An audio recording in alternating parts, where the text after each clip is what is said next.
दिव्य तेजमयो देवाः महावीरो महाबला ज्ञान गुण भक्ति संगमो श्री हनुमते नमो नमः। जय हनुमान संकट मोचन जय हनुमान। जय हनुमान संकट मोचन जय हनुमान। केसरी नंदन तिहु जगवंदन अंजनी सुत बलधारी। केसरी नंदन तिहु जगवंदन अंजनी सुत बलधारी। संकट मोचन नाम तुम्हारा संकट मोचन नाम तुम्हारा हर संकट पे भारी। जय हनुमान संकट मोचन जय हनुमान। जय हनुमान संकट मोचन जय हनुमान। संकट उसके निकट न आवे ले जो शरण तुम्हारी। संकट उसके निकट न आवे ले जो शरण तुम्हारी। संकट मोचन नाम तुम्हारा संकट मोचन नाम तुम्हारा हर संकट पे भारी। जय हनुमान संकट मोचन जय हनुमान। जय हनुमान संकट मोचन जय हनुमान। बाली पुत्र अंगद इस असीम आकाश और विशाल समुद्र को साक्षी मानकर और स्वयं उपवास रखकर मरण व्रत आरंभ करता हूँ। यदि श्री राम के कार्य में मैं भी अपना हाथ बटा सकता। आप यहाँ के मार्ग से तो अवगत होंगे। मैं अपने भाई को तिलांजलि देकर अपने कर्तव्य का निर्वहन करना चाहता हूँ। प्रिय भ्राता जटायु, मेरी तिलांजलि स्वीकार करो भ्राता। आप सभी ने मुझ पर महान कृपा की है। एक तो आपने मेरे भाई की सूचना दी और दूसरा मुझ जैसे अशक्त को यहाँ तक लाकर तर्पण करने में मेरी सहायता की। ये तो हमारा कर्तव्य था गिरिराज। भ्राता जटायु को तिलांजलि देकर मेरे मन को बहुत शांति मिली है। तुम सबका उपकार मैं कदापि नहीं भूलूंगा। आप ये कैसी बातें कर रहे हैं गिरिराज? किंतु आपकी ये स्थिति। मेरे पंख जल गए हैं। इसकी भी एक कथा है, बताता हूं मैं, लेकिन पहले मुझे यहां से ले चलो। अनुज क्रिया करी सागर तीरा। अनुज क्रिया करी सागर तीरा। कही निज कथा सुनहु कपिबीरा। कही निज कथा सुनहु कपिबीरा। बहुत समय पहले की बात है। जटायु और मैं उस समय तरुण अवस्था में थे और उस अवस्था में हम दोनों भाई उड़ते उड़ते सूर्य के पास चले गए थे। हम द्वौ बंधु प्रथम तरुणाई। हम द्वौ बंधु प्रथम तरुणाई। गगन गए रवि निकट उड़ाई। गगन गए रवि निकट उड़ाई।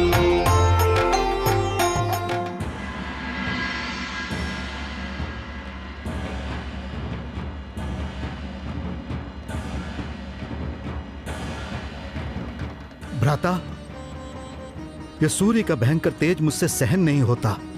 मैं वापस लौट रहा हूं भ्राता। तुम तो डर गए जटायु, तुम तो डर गए। देखो, साहस इसे कहते हैं। मैं सूर्य की ओर जा रहा हूँ और उन्हें स्पर्श करके ही आऊंगा। मैं वापस लौट रहा हूँ। तेज न सही सक सो फिर आवा। तेज न सही सक सो फिर आवा। मैं अभिमानी रवि नियरावा। मैं अभिमानी रवि नियरावा।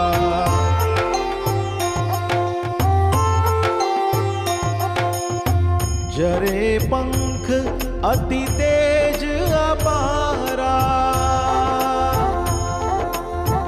जरे पंख अति तेज अपारा, परे हूँ भूमि करी घोर चिकारा। और तभी से मेरी ये दशा हुई है। अब बताओ, मैं तुम सबकी क्या सहायता कर सकता हूँ? हमारा तो एक ही संकट है गिद्धराज, हमें किसी भी स्थिति में माता सीता का पता लगाना है। हमें अब तक कोई सफलता प्राप्त नहीं हुई है और अब तो हमारे पास समय भी शेष नहीं है। हाँ गिद्धराज, यदि आप हमारी सहायता करेंगे तो हम अपने प्राण त्यागने से बच जाएंगे। प्राण का त्याग करना कायरता है।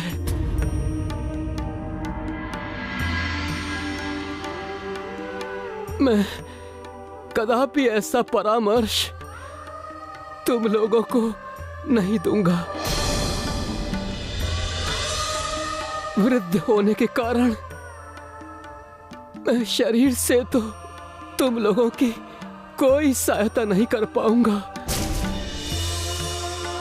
किंतु लंका के उस राक्षस का पता मैं अवश्य बता सकता हूं, जिसने देवी जानकी का हरण किया है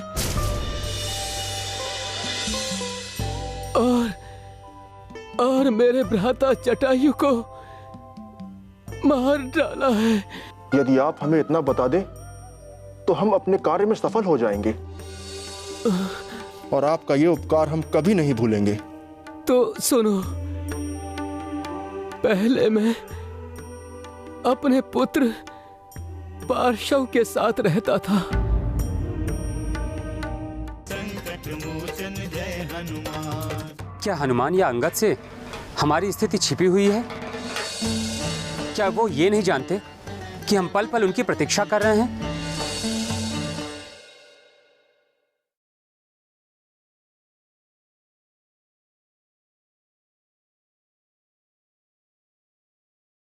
संकट मोचन जय हनुमान। एक दिन मेरा पुत्र मेरे लिए आंखें ढूंढने गया था,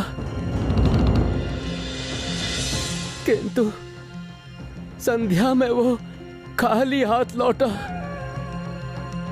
भूख और क्रोध से व्याकुल मैंने उससे खाली हाथ लौटने का कारण पूछा,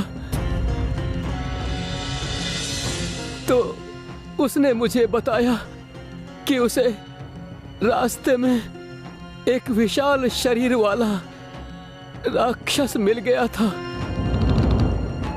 जो एक सुंदर बाला को बलपूर्वक लिए जा रहा था। वो सुंदरी बार बार राम और लक्ष्मण का नाम ले रही थी। मेरे पुत्र ने उस राक्षस को रोकने का प्रयास किया, किंतु वो अपने प्रयास में असफल रहा।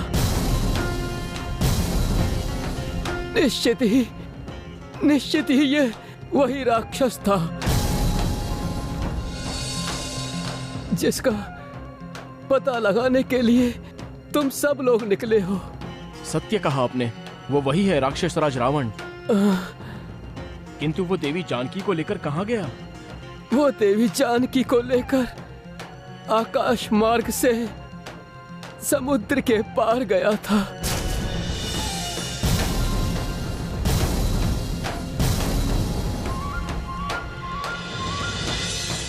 क्या आपके पुत्र ने रावण को समुद्र के ऊपर से जाते हुए देखा था गिद्धराज?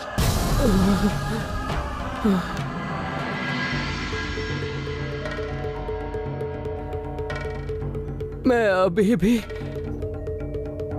स्पष्ट देख रहा हूं। हम गिद्धों की दृष्टि